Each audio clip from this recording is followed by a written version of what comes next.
I'm Kristen Pepper. I was a student at Canton High School. I was in the FFA for 4 years. I was the treasurer for 2 years in 9th and 10th grade. And my junior year, I was the president. I was just an active member my senior year, trying to get some of the younger students more involved so they could take over. FFA really taught me a lot about leadership and being organized, and just gave me a true meaning of the outdoors. I really enjoyed it. A couple people from the conservation district used to come in, and we would talk about ag strategy and soils, and we'd compete in competitions like the Envirothon and the CDE. And I really enjoyed it, and it taught me a lot. And I decided that I would go to Mansfield University for a geography environmental science major, and I ended up getting kind of a dual major in watershed management. The professors there were just great. I had Dr. Dotson and Jennifer Demchek. They taught me a lot, got me involved with the outdoors. We had tons of field trips. I took a lot of soils and hydrology classes, weather and climate, all kinds of classes that taught me a lot about the environment. And it kind of made me think that this is what I want to do the rest of my life. And going back to high school, working for the conservation district, it made me think that that would be a great job for me to do. So my senior year, I applied for a position with the Bradford County Conservation District. It was a natural resource specialist position. I had an interview, and I got the job, and I started 2 days after I graduated, which was awesome and a very big accomplishment for me. And I've been working there for about a year and a half. So I do a lot of educational things with high school kids. Like today, we're going to go down and collect some macroinvertebrates in the stream. And I do a lot of Chapter 105 permitting stuff. I do stream designs and construction oversight, and the same with dirt and gravel roads. So let's go get started today, and we'll see if we can collect and identify some macroinvertebrates.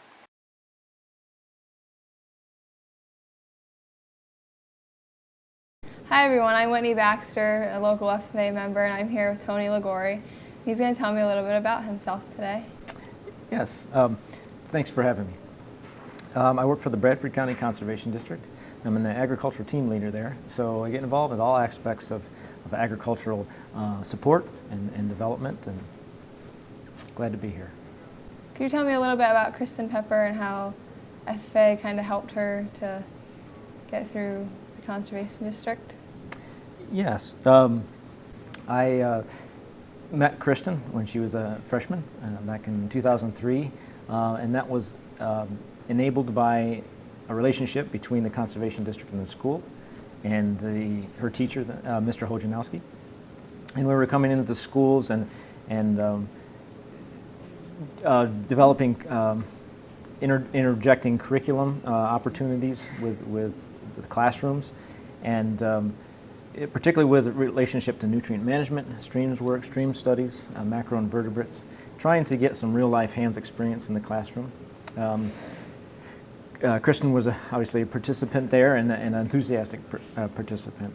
And as she went up through the school, we maintained the activities with the conservation district, between the conservation district and the schools.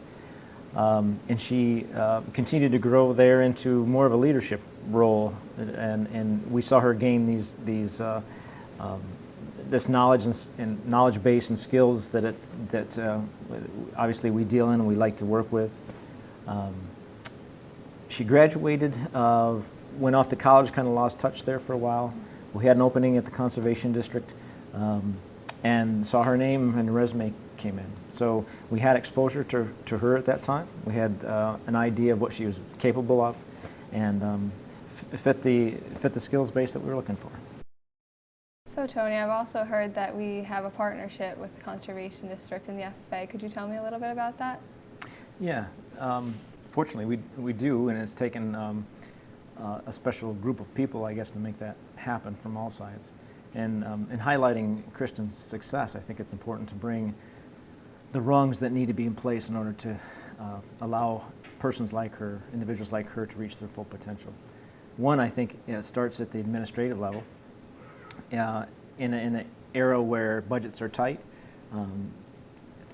programs like FFA are more and more seen as an extracurricular, and I think we need to move away from that, or try to show that it's not an extracurricular thing. It's an essential component that builds life skills and leadership and promotes someone's opportunity to walk into the job field. So at the administrative level, we need to make sure that that opportunity is in place, and they continue to support FFA in the schools and even expand that if possible. The second one, partnership-wise, I think that's important is at the teacher level. You know, you have Kristen had a very enthusiastic, energetic teacher in support of that, who fostered the relationships between Conservation District and the industry and farmers, and enabled opportunities to bring folks into the classroom and bring the classroom out into the field. I think that's pretty important. Again, teachers are under their own stresses now. Not only are they being told what they're going to teach, but how they're going to teach it. And I think it's important for folks to recognize that FFA and conservation and agriculture can be interjected into the mainstream curriculums and be a critical component in the learning process. So it's not just an add-on. It can be part of the mainstream curriculum. And partnerships can enable that to happen. And then lastly, I think the partnership of shared recognition and success. I mean, what we can accomplish together as partners and FFA can accomplish, the more we can publicize that broadly across our partners and our audience, the better it is, so that community recognition gets fed back into the administration, which again builds the support, which enables more and more people like Kristen to rise to the occasion. Hi, this is Dr. Dotson. He's the advisor for the Environmental Science program at Mansfield University, and he's going to be telling us a little bit about their program. So, Dr. Dotson, what does your program have to offer for environmental sciences? Well, what we have is actually two kinds of programs. You get a BS in Geography, Bachelor of Science, and that's important because many environmental companies will not hire a BA, a Bachelor of Arts. So you get a Bachelor of Science in Geography, and you can concentrate either in environmental science or watershed management. Environmental science is kind of wide, and a subset of that is watershed management. You don't have to make up your mind right away.